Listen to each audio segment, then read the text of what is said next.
ഈശോ മിശിഹായ്ക്ക് സ്തുതിയായിരിക്കട്ടെ. നമ്മുടെ സഭയിലെ ചില പ്രസ്താവന ഏതാണ്ട് പകുതിയോളം വിശ്വാസ സമൂഹത്തിന് അമ്മയോട് ചേർന്ന് പ്രാർത്ഥിക്കുന്നതിൽ വിള്ളൽ സംഭവിച്ചിട്ടുണ്ട്. അതിപ്പോൾ ഏതൊക്കെ വൈദികർ അതിനെ ന്യായീകരിച്ച് വന്നാലും വിശ്വാസികൾക്ക് അതൊരു മുറിവ് തന്നെയാണ്. അമ്മയോട് ചേർന്നുള്ള പ്രാർത്ഥനകൾ ഇപ്പോൾ പലർക്കും മൂകവും മൗനവും ആകുന്ന ഒരു അവസ്ഥ സൃഷ്ടിച്ചിട്ടുണ്ട്. ഇത് തിരിച്ചറിയണം. ഇത് തിന്മയുടെ ഒരു സഭയെ നശിപ്പിക്കാനുള്ള പിശാചിൻ്റെ ഒരു തന്ത്രമാണ്.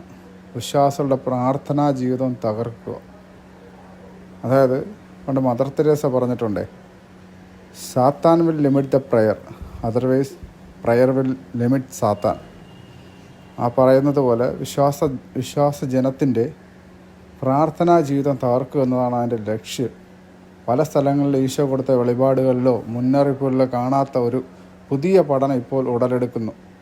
ഇത് അന്തിക്രിസ്തു, അതായത് എതിർ ക്രിസ്തു, ശരിക്കൂടെ വ്യക്തമായി പറഞ്ഞ പ്രൊട്ടസ്റ്റൻ്റ് സ്പിരിറ്റ്, ഡാർക്ക് സ്പിരിറ്റ്, അതിൻ്റെ കടന്നുകയറ്റമാണ്. ഈ പെന്തക്കോസ്തുകാരുടെ കാര്യങ്ങൾ നമ്മൾ ഇച്ചിരി കൂടെ പ്രചരിപ്പിക്കണം.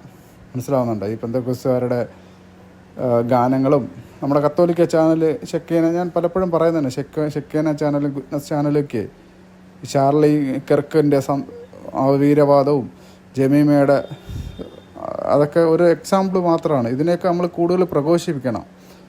മനസ്സിലാവുന്നുണ്ട്? അത് ഇച്ചിരി കൂടെ ചെയ്യണം നമ്മൾ.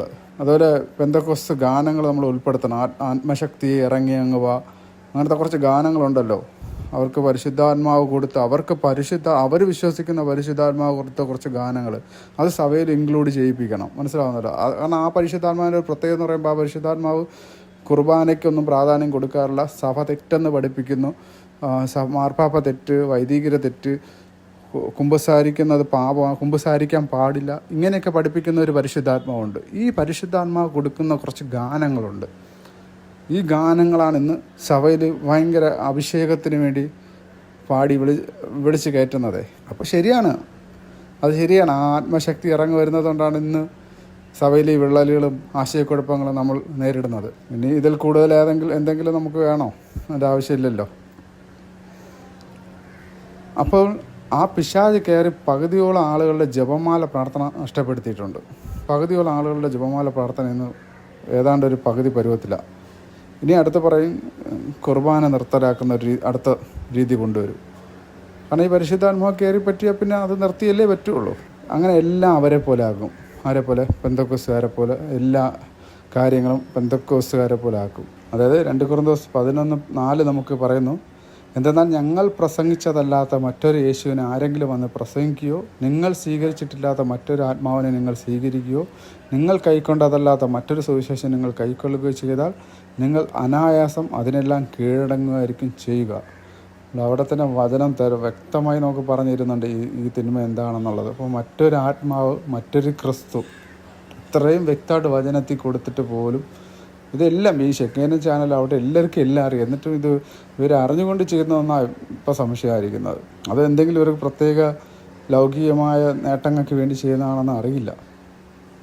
വീണ്ടും നമുക്ക് 2 കൊരിന്തോസ് 11:13 നമുക്ക് കാണാം. ഇവരെക്കുറിച്ച് ഇത്തിരി വ്യക്തമായിട്ട് പറയുന്നുണ്ട്.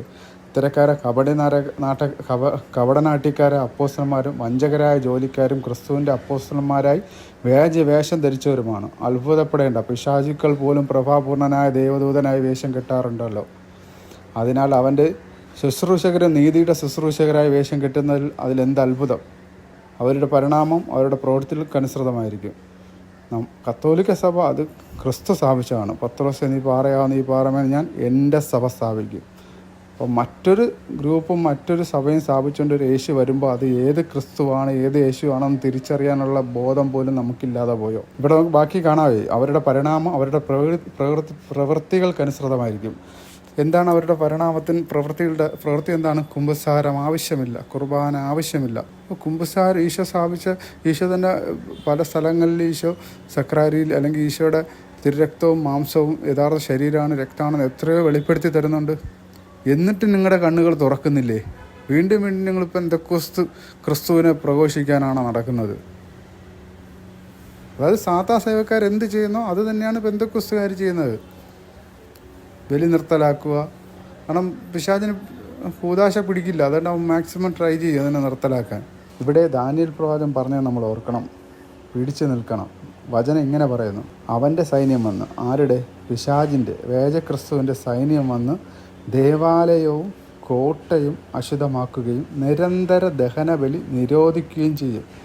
അതായത് ഇതൊന്നും ഇല്ലാത്ത വേറൊരു ക്രിസ്തു. അവർ വിനാശത്തിൻ്റെ മ്ലേച്ഛ വിഗ്രഹം അവിടെ സ്ഥാപിക്കും. വിഗ്രഹം ഏതാണ്? ക്രിസ്തു അല്ലാത്ത മറ്റൊരു ക്രിസ്തു. ഉടമ്പടി ലംഘിക്കുന്നവരെ അവർ മുഖസ്തുതി കൊണ്ട് വഴിതെറ്റിക്കും. എന്നാൽ തങ്ങളുടെ ദൈവത്തെ അറിയുന്നവർ ഉറച്ചു നിന്ന് പ്രവർത്തിക്കും. ഇവിടെയാണ് തിരിച്ചറിവ് നമുക്ക് വേണ്ടത്. അപ്പോൾ ഇത് കേൾക്കുന്ന ഏതെങ്കിലും പുരോഹിതരുണ്ടെങ്കിലും, ധ്യാനകേന്ദ്രങ്ങളിലുള്ള പുരോഹിതരായിക്കോട്ടെ, ആരെങ്കിലും ഉണ്ടെങ്കിൽ ഒന്ന് ചിന്തിക്കുക എങ്ങോട്ടാണ് നമ്മൾ പോകുന്നതെന്ന്. പുരോഹിത ജനം കണ്ണു തുറക്കണം, ഇത് തിരിച്ചറിയണം. ദയവ് ചെയ്ത് ധ്യാനകേന്ദ്രങ്ങളിലുള്ള ഈ പെന്തക്കോസ്ത് ഗാനങ്ങൾ സ്റ്റോപ്പ് ചെയ്യുക മാക്സിമം. ഇത് നമുക്ക് നല്ലോണം അറിയാമല്ലോ, അത് സത്യസഭയോ ക്രിസ്തുവിൻ്റെ വിശ്വാസമോ അല്ലെ ക്രിസ്തുവിൻ്റെ യഥാർത്ഥ അരൂപി അല്ലെന്ന് നിങ്ങൾക്ക് നല്ലോണം അറിയാം. എല്ലാ ധ്യാന കേന്ദ്രങ്ങളിലുള്ള ധ്യാന ഗുരുക്കന്മാർക്കും അറിയാം. അതുപോലെ ഈ ഷെക്കീന ചാനൽ, ഗുഡ്നസ് ചാനൽ എല്ലാവർക്കും അറിയാം. അപ്പോൾ അറിഞ്ഞു വെച്ചിട്ട് നിങ്ങൾ എന്തിനാണ് വീണ്ടും അതിനെ തന്നെ പ്രഘോഷിക്കാൻ നടക്കുന്നത്? അത് തെറ്റല്ലേ? അത് ഈശോനെ നമ്മൾ വീണ്ടും ക്രൂശിക്കുകയല്ലേ ചെയ്യുന്നത്?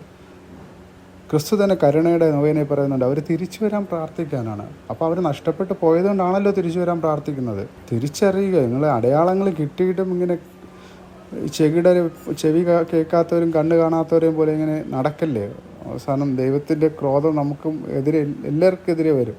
മനസ്സിലാക്കി മുന്നോട്ട് പോവുക. സ്നേഹത്തിൽ തന്നെയാണ് എല്ലാം പറയുന്നത്. അപ്പോൾ നമ്മളോടൊരു കാര്യം പരിശുദ്ധാത്മാവ് വെളിപ്പെടുത്തരുമ്പോൾ അത് പറയാതിരുന്നാലാണ് നമുക്കത് വേദന. അതുകൊണ്ട് പറയാനുള്ളത് പറയുന്നത്, കേൾക്കാൻ ചെവിയുള്ളവൻ കേൾക്കട്ടെ. ആമേൻ.